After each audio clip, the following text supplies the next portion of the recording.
আসসালামু আলাইকুম। আজকে আপনাদের সাথে একটা ম্যাজিক্যাল ফেস প্যাক শেয়ার করব। এই তো প্রথমে হলুদ 1 চা চামচ ভালো করে টেলে নিব আগুনে। এই তো ভালো করে টেলে নেওয়ার পর এখানে একটু লেবু দিব, তারপরে টেলে রাখা হলুদগুলো 1 চা চামচ দিব।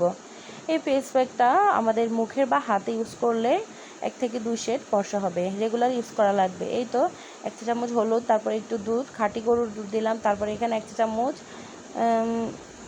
চা চামচ কফি পাউডার দিলাম। ভালো করে এটা মিশিয়ে নিব। এই তো ভালো করে মেখে নিব ফেস প্যাকটা। আসলে প্রাকৃতিক কোনো কিছু ব্যবহার করলে শরীরের জন্য যেমন ভালো তেমনই স্কিনের জন্য আমাদের অনেক ভালো। কেমিক্যাল জিনিস ব্যবহার করলে ক্ষণিকের জন্য সৌন্দর্য ফুটে ওঠে, কিন্তু থাকে না, দীর্ঘস্থায়ী থাকে না। কিন্তু প্রাকৃতিক কোনো কিছু ইউজ করলে এটা তাড়াতাড়ি কোনো এফেক্ট পড়ে না, দেরিতে হলেও এটা কার্যকর। চেষ্টা করবেন ঘরে ফেস প্যাক বানিয়ে মুখে বা হাতে ইউজ করার জন্য। এই তো তারপর মুখেও দিলাম, হাতেও দিলাম। এই তো 20 মিনিট রাখার পর ফাইনাল লুক। এই তো ধুয়ে ফেললাম, দেখেন কতটুকু পরিবর্তন। এই তো ফাইনাল লুক কেমন হয়েছে বলবেন।